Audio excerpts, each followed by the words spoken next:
დღევანდელთან დაკავშირებით მოგხსენებათ, რომ ჩვენ პარტია საქართველოსთვის ვაგრძელებთ საქართველოს მასშტაბით რეგიონებში ოფისების გახსნა. ჩვენთვის ეს უაღრესად მნიშვნელოვანი პროცესია. დღეს ოფისს ხსნით ქობულეთში. ვიღაცეებს ეგონათ, რომ ჩვენ სადღაც გავქვით დავიკარგეთ. არა, მეგობრებო, არცად გაქრომას არ ვაპირებთ. აქტიურად გავაგრძელებთ რეგიონებში მუშაობას, იმიტომ რომ ვთვლით, რომ ეს არჩევნები არ არის მხოლოდ მუნიციპალური არჩევნები. ამ არჩევნებს აქვს სხვა უფრო დიდი დატვირთვა და მე დარწმუნებული ვარ, რომ ჩვენს მოქალაქეებს უნდა აუხსნათ მნიშვნელობა როგორც ამ არჩევნების, ასევე უნდა აუხსნათ რამდენად ღირებული იქნება მათი არჩევანი ქვეყნის შემდგომი განვითარებაში. რაც შეეხება თბილისის მერს, ყველაზე აქტუალური საკითხი გეკოლება თქვენი კანდიდატი, თუ აპირებთ რომ ვინმესთან ერთად დააყენოთ? რაც შეეხება თბილისის მერს, ხა მე კიდევ ერთხელ უნდა გავიმეორო, რომ როდესაც თბილისის მერზე ვსაუბრობთ, ან მერობის კანდიდატზე ვსაუბრობთ, ყველას უნდა გვესმოდეს, რომ ეს არ არის მხოლოდ მუნიციპალური არჩევნები და რეგიონალური არჩევნების ჭრილშიც, რა თქმა უნდა, თბილისის მერის არჩევნებს ძალიან დიდი მნიშვნელობა აქვს. ამიტომ ჩვენ გვეყოლება ჩვენი კანდიდატი არანაირ ალიანსებში და კოალიციებში ჩვენ შესვლას არ ვაპირებთ. მოგეხსენებათ, რომ ჩვენ ვართ ახალი დაფუძნებული პარტია. ჩვენთვის პარალელურად მიმდინარეობს ახლა როგორც პარტიული სტრუქტურების შექმნა, ასე საარჩევნო კამპანიაში მონაწილეობა, ამიტომ ჩვენ მაქსიმალურად თითქმის ბოლო დღემდე გამოვიყენებთ დროის რესურსს იმისთვის, რომ ჩვენი კანდიდატი იყოს ღირსეული, რომელიც ღირსეულ კონკურენციას გაუწევს ღირსეულ კანდიდატს. თქვენი ხოთ კანდიდატი არის ამაზე ვარაუდით და ასევე აჩიარულად მოდით ასე შევდარდით. მე მესმის, რომ ეს სენსაციები ჟურნალისტებს გიყვართ ძალიან, მაგრამ არანაირ სახლ და გვარს მე არ დავასახელებ. ამ ქვეყანაში ყველაფერია შესაძლებელი იმ მიზნის მისაღწევად, რომელსაც ქვია ჩვენი ქვეყნის წარმატებული მომავალი. იმ მიზნის მოსაღწევად, რომ დავაღწიოთ როგორმე ამ მოჯადოებულ წრეს თავი. მე არ მომწონს და დარწმუნებული ვარ, რომ ჩვენი მოქალაქეების დიდ ნაწილს არ მოწონს, უმრავლესობას არ მოწონს ის ქაოსი, რაც დღეს ხდება. ის ლანძღვა, გინება, ცემა, ტეპა, როდესაც პოლიტიკიდან, მე ყოველთვის ვამბობდი, რომ ქართული პოლიტიკა სამწუხაროდ დაიცალა შინაარსისგან. ქართული პოლიტიკა შინაარსისგან დაიცალა და ეხლა უკვე მოქალაქის ინტერესებისგანაც დაიცალა და ამიტომ ჩვენ ქართულ პოლიტიკაში ჯერ საქართველოს მოქალაქე ცენტრში უნდა დავაბრუნდოთ და შემდეგ შინაარსის უნდა დავუბრუნდოთ. ბატონო გიორგი, დაიწყო უკვე კამპანია, ვნახეთ ჩვენ ძალადობის ამ პლაკატები უკვე, რომელიც თბილისის ქუჩებში გამოჩნდა. ამასთან დაკავშირებით როგორია თქვენი შეფასება და საინტერესო, როდესაც საუბრობთ იმაზე, რომ უნდა დამთავრდეს ცემატყება 20 ივნისში თქვენს კისერზეა. 20 ივნისს სახელმწიფომ შეასრულა თავისი ფუნქცია, სახელმწიფომ დაიცვა ქვეყანაში წესრიგი. სხვათა შორის, ოცნების დღევანდელ ბოსებს მინდა გავახსენო, რომ 20 ივნისს ჩვენ დავიცავით მათი დღევანდელი მდგომარეობა და მე მიუხედავად იმ დიდი გულის ტკივილისა, რომელიც თითოეულ საქართველოს მოქალაქეს და პირველ რიგში მე დამრჩა 20 ივნისის შემდგომ, როდესაც მართლა დაშავდნენ ადამიანები. ქართულმა ოცნებამ თავისი უსუსურობით მიაღწია იმას, რომ 20 ივნისის ყველაზე მნიშვნელოვანი ნეგატიური გმირი, რომელიც მოუწოდებდა პარლამენტის შტურმისკენ, დღეს ოფიციალურად მერობის კანდიდატად არის წარდგენილი და მინდა მიულოცო ეს ქართულ ოცნების დღევანდელ ბოსებს, როგორ მოახერხეს, რომ 20 ივნისს ადამიანი, რომელიც სახელმწიფო ინსტიტუტზე შტურმს ახორციელებდა და მოქალაქეებს, ახალგაზრდებს მოუწოდებდა პარლამენტში შეჭრისკენ, დღეს გამოდის და ოფიციალურად თბილისის მერობის ოფიციალური კანდიდატია. ამას მოხერხება ჭირდებოდა და ეს მხოლოდ და მხოლოდ უსუსო ქართულ ოცნებას შეეძლო მოხერხება. კამპანიაზე რა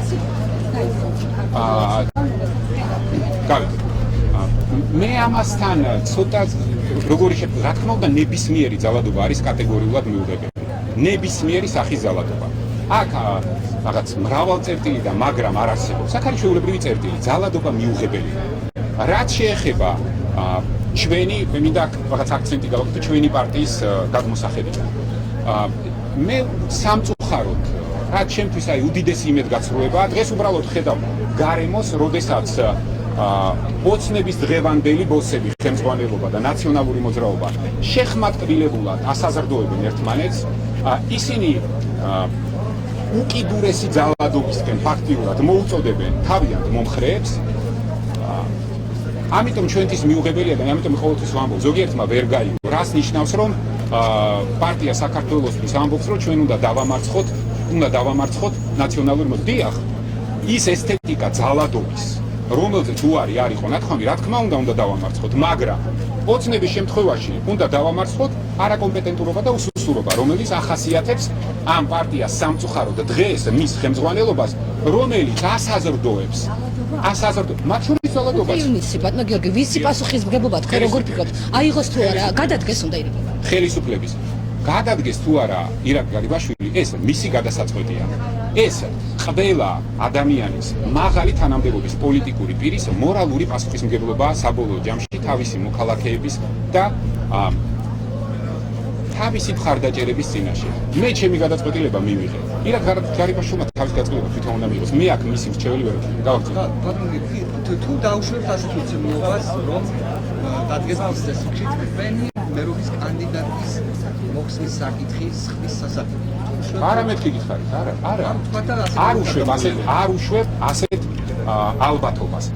პარტია საქართველოსთვის ეყოლება თავისი მერობის კანდიდატი, ღირსეული, რომელიც ბოლომდე იბრძოლებს ქალაქის და ქვეყნის წარმატებული მომავლისთვის და ჩვენი ახალგაზრდების მომავლისთვის და არა ისეთ რეჟიმში, როგორც ეხლა ხდება ლანძღვა დინებით და ერთმანეთზე ან ბოროტების და დაბრალების ან კიდე რაღაც სხვა. აჭარაში რა გეგმები გაქვთ ასევე კომპეტენციაზე საუბრობთ ხაზს და რა გეგმები გაქვთ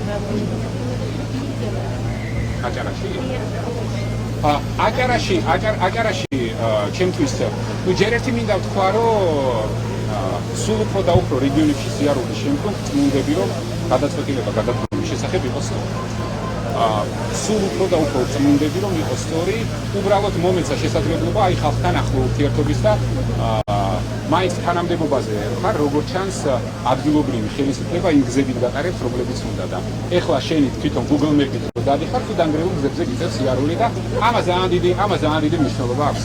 აი ეს მე ჩემ თავს ვაკრიტიკებ ეხლა ამით და ამას მართლა ძალიან დიდი მნიშვნელობა. აჭარაში უაღრესად მნიშვნელოვანი არის აჭარის განვითარების ეკონომიკურ მოდელზე ჩამოყალიბება. აქ ძალიან ბევრი საკითხია. აჭარას აქვს რა თქმა უნდა ძალიან დიდი ლოგისტიკური მნიშვნელობა. აჭარას აქვს უდიდესი ტურისტული მნიშვნელობა და როდესაც მე ვამბობ, რომ ქობულეთი, ბათუმი, გონიის ტურისტული აგლომერაციის ერთიანი განვითარების გეგმა შესამუშავებელი, ეს აუცილებლად გასაკეთებელია. რა თქმა უნდა, მოსაფიქრებელია და გადასააზრებელია აჭარაში პორტების, აეროპორტების ფუნქცია და მათი გათანამედროვეება. რა თქმა უნდა, აჭარაში გადასააზრებელია სოფლის მეურნეობის კომპონენტი და აჭარაში არის ძალიან დიდი კომპეტენცია. აჭარაში ძალიან დიდი კომპეტენცია, მათ შორის ახალგაზრდების დაგროვილი, რომელიც გამოსაყენებელია. თქვენ ნახავთ და დარწმუნებული ვარ, მოგეწონებათ პარტია საქართველოსთვის როგორც მერობის და მაჟორიტარობის კანდიდატების, ასევე სიის საკრებულოებში სიების ეს იქნება ახალგაზრდა, კომპეტენტური და კეთილსინდისიერი ხალხის ნაკრები.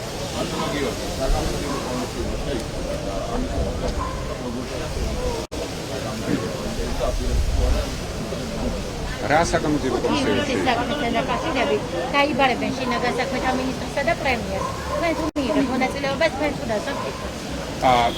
რა შეეხება საკამოძიებო კომისიას? საკამოძიებო კომისია არის საპარლამენტო მუშაობის ერთ-ერთი ინსტრუმენტი. საკამოძიებო კომისიამდე მე თუ მკითხავ, პარლამენტმა ჯერ უნდა მოусმინოს შინაგან საქმეთა მინისტრი, პრემიერ-მინისტრი და შესაბამის ყველა სხვა თანამდებობის პირს. ამ მოსმენის შემდგომ, რა თქმა უნდა, ყველა ინსტრუმენტი, რომელიც არის პარლამენტის ხელში, იმისთვის, რომ საბოლოოდ იყოს გამოძიებული დამკვეთების დონეზე რა მოხდა 5 ივნის განსაკუთრებით სისტემური და ორგანიზებული თავდასხმა ჟურნალისტებზე, რა თქმა უნდა, ამ ყველა ინსტრუმენტში მივიღებთ მონაწილეობას. უკვე დაიწყეს პოლიციელების გათავისუფლება, ხოჯევანიშვილებს ვინც უკავშირდება, ასევე ხდება აჭარაში კოტიანიანიშვილთან დაკავშირებული პირები, ზოგი დააქვეითეს, ზოგი უკვე სახლში გაუშვეს. ამაზე თუ გაქვთ ინფორმაცია და როგორია თქვენი შეფასება, რას აკეთებს ამით რისი თქმა უნდა ქართული? ინფორმაცია მაქვს გაცილებით უფრო მეტი, ვიდრე თქვენ გაქვთ, არა მხოლოდ გორში, აჭარაში, ბევრგან.